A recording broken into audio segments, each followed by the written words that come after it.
chosen ones. I've dealt with my fair share of toxic individuals in my life, in relationships and friendships, or psychopaths, narcissists, from my younger years all the way into my adult years. I've dealt with these individuals. So in the workplace, as I said, in relationships, in friendships, and I've noticed that a lot of people are actually plugged into these entities, more than we actually think. A lot of people are plugged in this, and they show tendencies. People in science call it the spectrum, stuff like that, but realistically they're just plugged into devilish entities that make them function with this animalistic kind of behavior. But through my time, I've kind of realized the separation, and I've seen the separation between a toxic individual and a chosen one, and I've kind of compiled a list. So I'll get into the list now. Number one on the list here is that you don't fit in. You see the world differently, and you don't try to fit in either. It's not like just because you see differently and stuff like that that you try and succumb to other people's ways of thinking, and you kind of got that herd mentality. You don't. You see the world differently, and you don't try and fit in. You live separate from the hierarchy, separate from the pecking order. You don't try and conform to another ways of thinking. You don't mind it. As I said, you don't even try to fit in.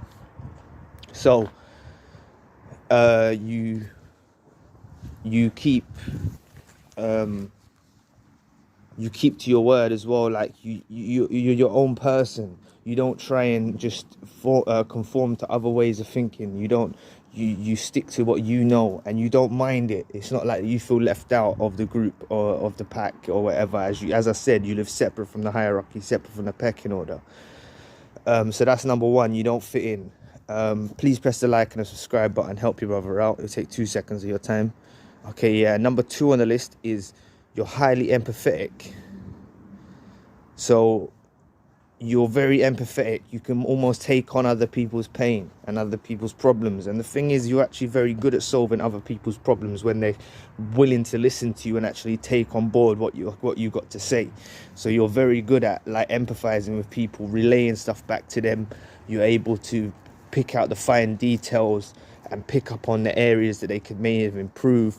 You're able to give constructive criticism. You're able to not hurt people's feelings, and when you deliver feedback, you're able to do it with a proper, a good standpoint, and people don't feel uncomfortable when you do that, and kind of like you're like the go-to person, even though people may not come to you all the time because they're worried about what you might think.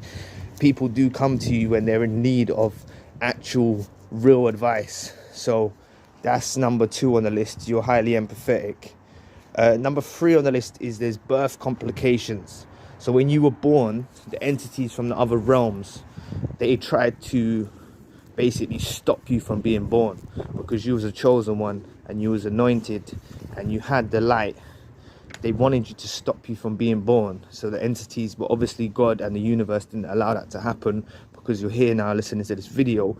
But so the birth complications could be something like, there's so many birth complications, but something like you was premature, so you was born before you was meant to be born, and you run into some complications because of that.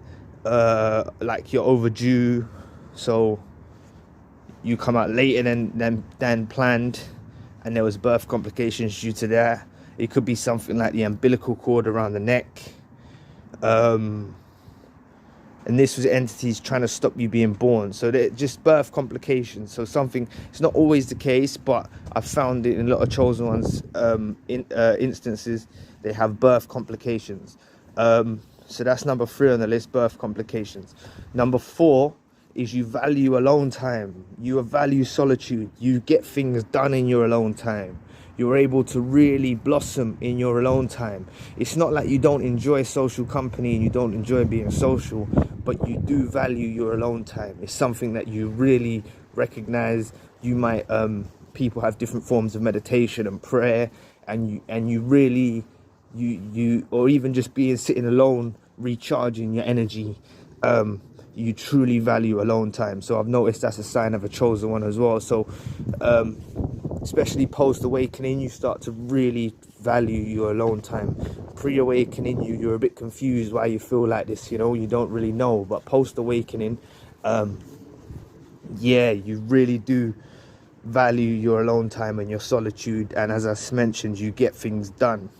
So that's number 4. Number 5, yeah, is people hated on you through your life. You've always dealt with this unnecessary hatred from people. They kind of hated on you. They kind of tried to put you down, tried to give little digs ever since you was young. As you was growing up, they always tried to add their little 2 pence in and try and knock you off balance. You know, you had your feet firmly grounded, but they always tried to come with something to try and knock your confidence or knock you down. And it's basically subject to being hateful. You know, if you look at it from a higher perspective, from a bird's eye view, is like what I like to say. You can see it's from a hateful perspective of why they done this. People hated on you through your life. So I've noticed that a lot of chosen ones, they deal with an awful lot of hate, and it's through your life on into adulthood. But just look back in retrospect, because it's easier to understand it when we look back. Like at the moment, we may not even pick up on the signs of the hatred because it's more advanced now in adult years. But in younger years, you can definitely see the times when people done hateful, spiteful acts, and it was a lot more done with less premeditation and more just being kids. But you can see it stemmed from somewhere, because in the spiritual realm, these were entities that were using, that was siphoning these, being vessels and siphoning their energy through these vessels, these people that are plugged into these entities, and they kind of were just there to knock you off balance, knock you off your path. And they've done this, like I've mentioned back on the third sign where I said birth complications, but they were doing this now through people. So that's number 5 on the list. People hated you through your life. So I hope these signs can be an indication. It's not ultimately definite. You may have some of them, you may have some not, but each of us this is just something that I've kind of noticed through my time after dealing with these toxic individuals, narcissists and psychopaths. This made me realize how we're separate from them, how there is this separation